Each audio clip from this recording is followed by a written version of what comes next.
Beautiful humans. Let's talk about our beloved goddess Isis from the Egyptian tradition. She's known as the goddess of 10,000 names. She's a creatrix, she's a healer, a magician.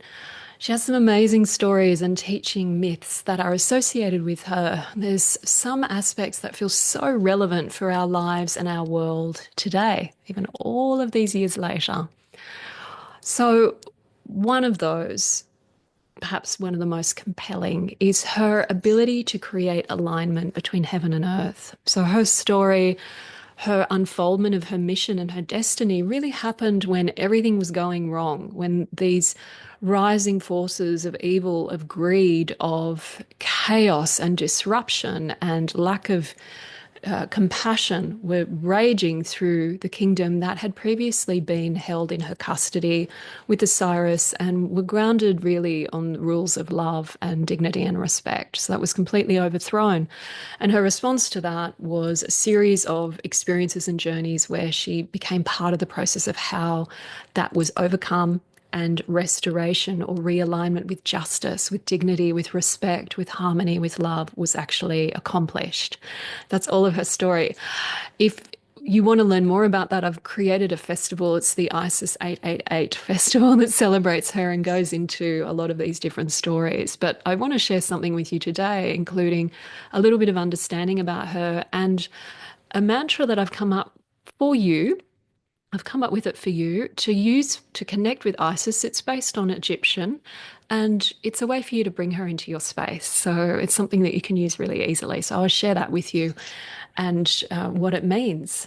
But before we do that, understanding a little bit more about her, and I think one of the things I really wanted to share with you today, one of her wisdoms, is the art and the need for concealment at different times. So a lot of her most powerful moments happen and important turning points on her path happen in disguise or out of view.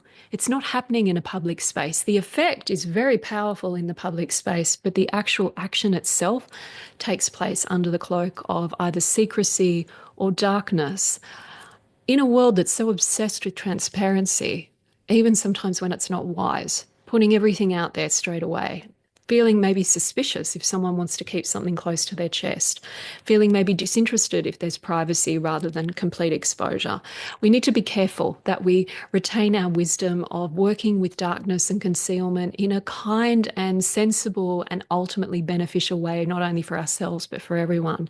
And that means sometimes keeping our creativity and our spiritual process or our deep healing held enough in privacy until it's ready, until we've held our center enough and developed enough integration to be able to then go forth into the world and share things. Otherwise, it can be quite a dangerous prospect where you open yourself up to the inevitable criticisms and projections from the world around us. This is what we tend to do as human beings. We are learning how to become more conscious and own our stuff, but it's not done yet. That work's still in process, which means we have to be aware that this is a possibility. And then we work with, okay, how do I navigate this with wisdom? How do I know when to keep things hidden? And Isis does this in some interesting ways. She disguises herself as an old lady. I love that. To sneak into the courtroom and help her son's court case, which goes on for 80 years. So clearly the delays in the justice system are happening on the divine level as well as on the human level. Oh. She also disguises herself as a nursemaid when she's looking for the body of her husband, which has gone missing. And eventually she finds it, but she's in, spoiler alert, but I mean, that story's been around for what is it, 10,000 years? So, I mean, we should be good.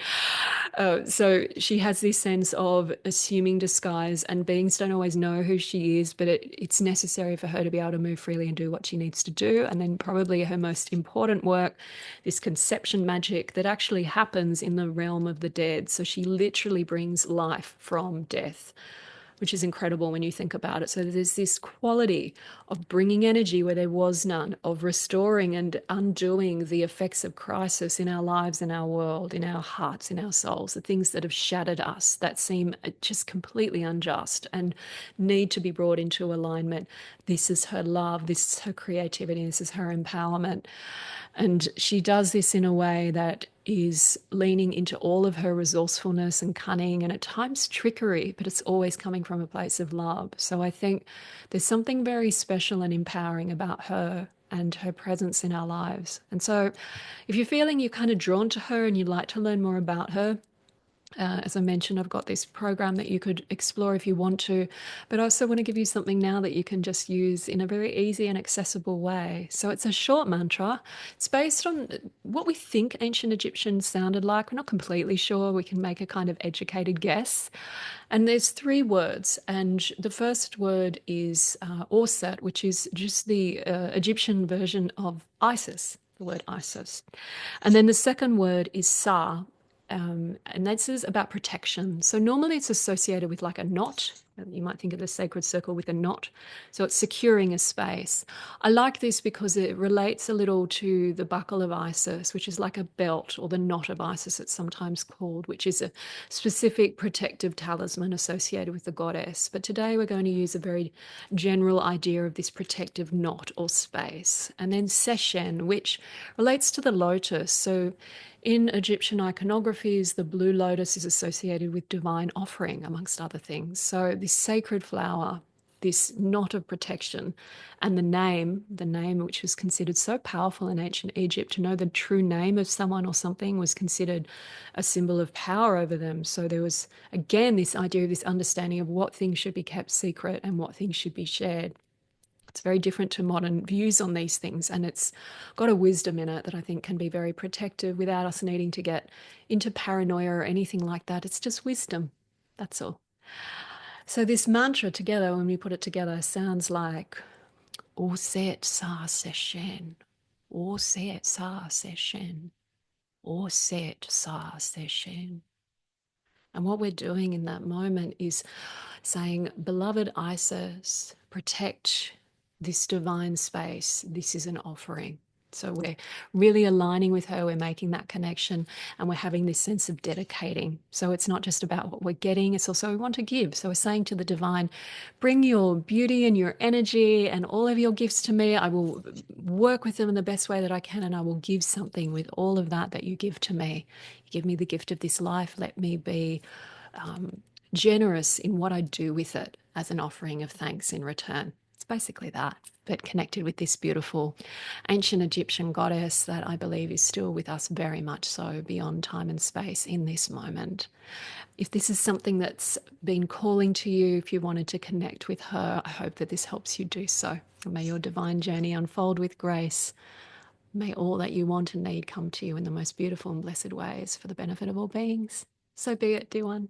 Namaste.